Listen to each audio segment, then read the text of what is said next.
welcome to the 300th episode of Entrepreneurs in Fuego. You didn't know that, right? Woo, no. Big deal. And we're going to have in CGI balloons and stuff going on and everything else. Good. Right, Taylor? I don't know. I mean, I don't know. But you are the 300th guest. Wow. We've done 300 interviews, and you are the 300th guest. So That's I'm awesome. very, Thank very you. privileged. Entrepreneurs in Fuego documented the journey of amazing entrepreneurs and disruptors. And I tell you what, man, I've been looking forward to this particular interview because you guys are disruptors. You really broke the mold. Leiah, Scheibel, and Alexandra. Bradberry. I want to make sure that I say it right. I was going to say blueberry, but no, that's Close. not it. That's Bradberry. How you guys doing? We're well. Thank you for having us. Before we get into your journey and everything else, what I wanted to say is that when something doesn't work in your favor, in any type of environment or circumstance, you have choices, right? You can just say, well, maybe I'll find something else to do, or you can actually go ahead and change the law so that it benefits whatever it is that you're doing, correct? Absolutely. And that's what you did. We did. SB 1320. SB 1320, yep. That's something that we passed last year, and it was a huge accomplishment for us. And so you got to explain, because when you say we passed last year, it's something that you actually started as a result of your own frustration. We did. Tell us a little bit about that. So that bill actually, we were scheduled to open our business in September of 2014. The business being? The Sparkle Bar, which is a makeup and beauty studio. We are unique because we don't sell products. So we wanted women to come in, feel comfortable to have their makeup done without the pressure of the sale. So let me just provide a little bit of a background. Then what the city was saying is that you would need a license to apply your own makeup, essentially. I mean, at the end of the day.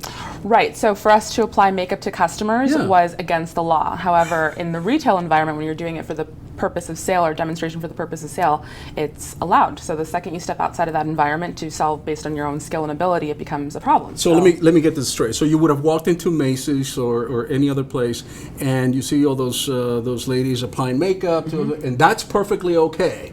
However, it would have not been okay if you, outside of that environment, would have applied makeup to a customer. That's correct. That ain't right. Right, yeah. There were a couple exceptions, like production and theatrical, but for the everyday woman wanting to have her makeup done for anything, it's unallowed. So for an entrepreneur, the decision again is, all right, well, maybe I'll find something else to do, or no, this is just not right. And what did you do then? So that was when we decided that we had a couple options. We could either go get our licenses, but that curriculum doesn't include any artistry. Right. So it was a moot point. We would have wasted thousands of dollars for nothing. Or we could go and try to stand up for what was right and go work with the law firm to get a bill passed. To the broader point, though, I mean, some license I can understand. The licensing idea, which is to me is another form of taxing, really. It is a taxation.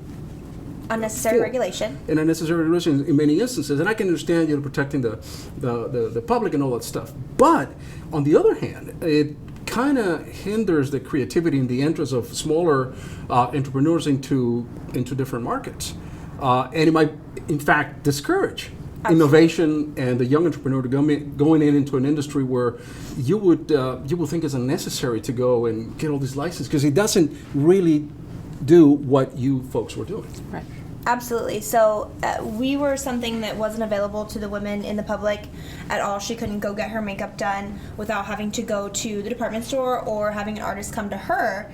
And so by passing that bill, we basically allow women to pop in, get their makeup done affordably by an incredible artist, without necessarily, having to spend hundreds of dollars on having someone come to you or get your makeup done in a room full of hundreds of people. You just said something. So you go to people's homes, or people can go to the Sparkle Bar. Correct.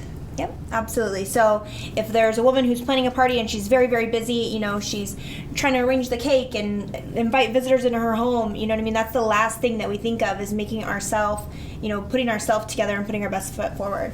So that's something that we're able to give women, all women, the global woman. Did you ever consider the length of time that changing the law would have taken, and maybe that compared to, well, maybe I should do something else? I don't think that was something that ever crossed our mind. We knew that it was not right, so we decided to take that on and strategically delay our opening so that when it was time for legislature to come back in session, we were prepared. In a very interesting way, that gave you publicity. Yes. That gave you the marketing muscle that you would have otherwise not had you not gone out there and changed the law to open your business. It certainly helped, and it didn't only benefit Leiah and I, it created opportunity for every single makeup artist in the state of Arizona. So that having that support with the community has been really beneficial. All right, so have you built like a shrine there at the Spark Bar? Like all these makeup artists go there and they're like, oh, thank you for having changed it, for pioneering something like this. We definitely get thank yous, but again, it wasn't something that, it was necessary. It was absolutely necessary for Arizona. Arizona has such incredible talent, and I think that a lot of that was undiscovered because of the unnecessary regulation. We've interviewed some phenomenal makeup artists.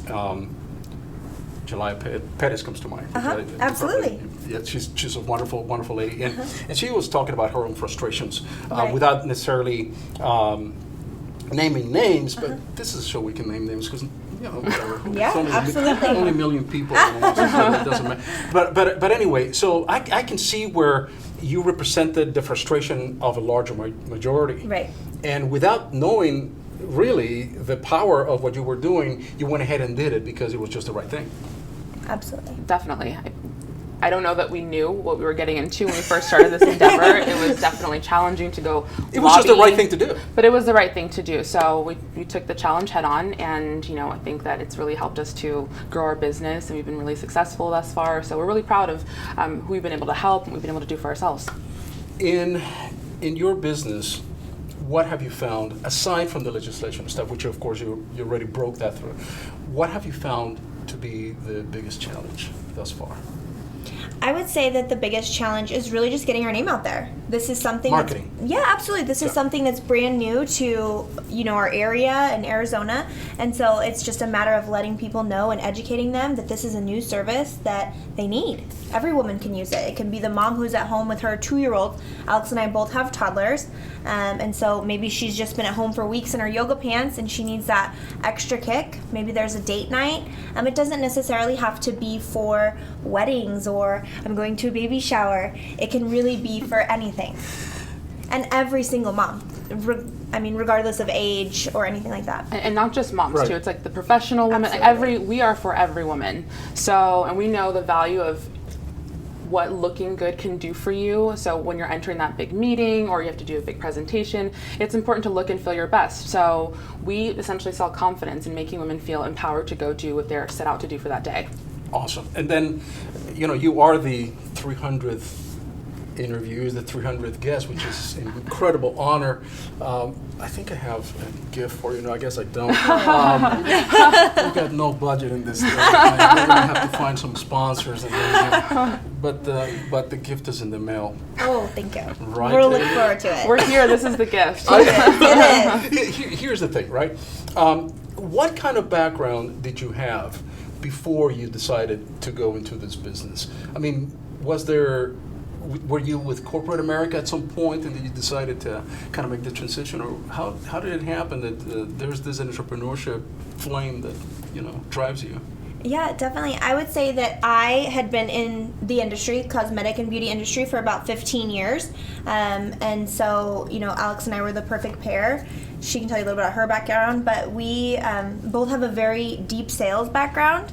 And it's something that, for me, that is what my passion came from, is beauty, and we are both beauty junkies. And you decided to leave corporate America and you say, well, I got to do this. And it was something that you had to do. It was. It actually kind of came out of necessity from something that had happened to Alex. Right. I had to attend an event. Had everything else ready, dress, hair, but not my makeup. So I called Leiah, and she was actually busy that day. And her only recommendation to me was to, go to the counter at one of the department stores, which I had, bad experience. Great recommendation, Yeah. right? Just go to the counter over there. I was all, do you want me to call Saks for you?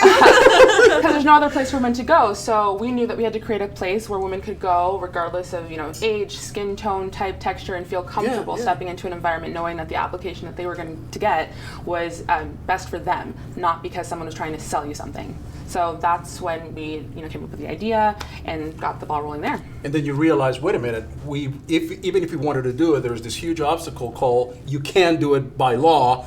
You'd be breaking the law, and you decided to change the law to do it. That's right. That's amazing. See, that makes you the 300th guest. Just that. 300. 300. And the fact that you have the most amazing, did anybody tell you, most amazing eyebrows ever? She gets that a lot. I do get that a lot. Okay. It's my best feature. No, I think that everything about you two is your best feature. I mean, the fact that you're courageous, I believe, is your best feature. Thank you. Heck yeah. I That like came it. out real. I like that. That came out very, very natural. But it is, because you're the 300th guest. Thank you. You guys rock, man. High fives, 300 guest. And with that, we're going to have to do this in chorus because Okay. The sign off. So we're going to say we're out on 3. Okay. Is that cool? Okay. For the 300 guest? Perfect. Yes. 1, 2, 3. We're out.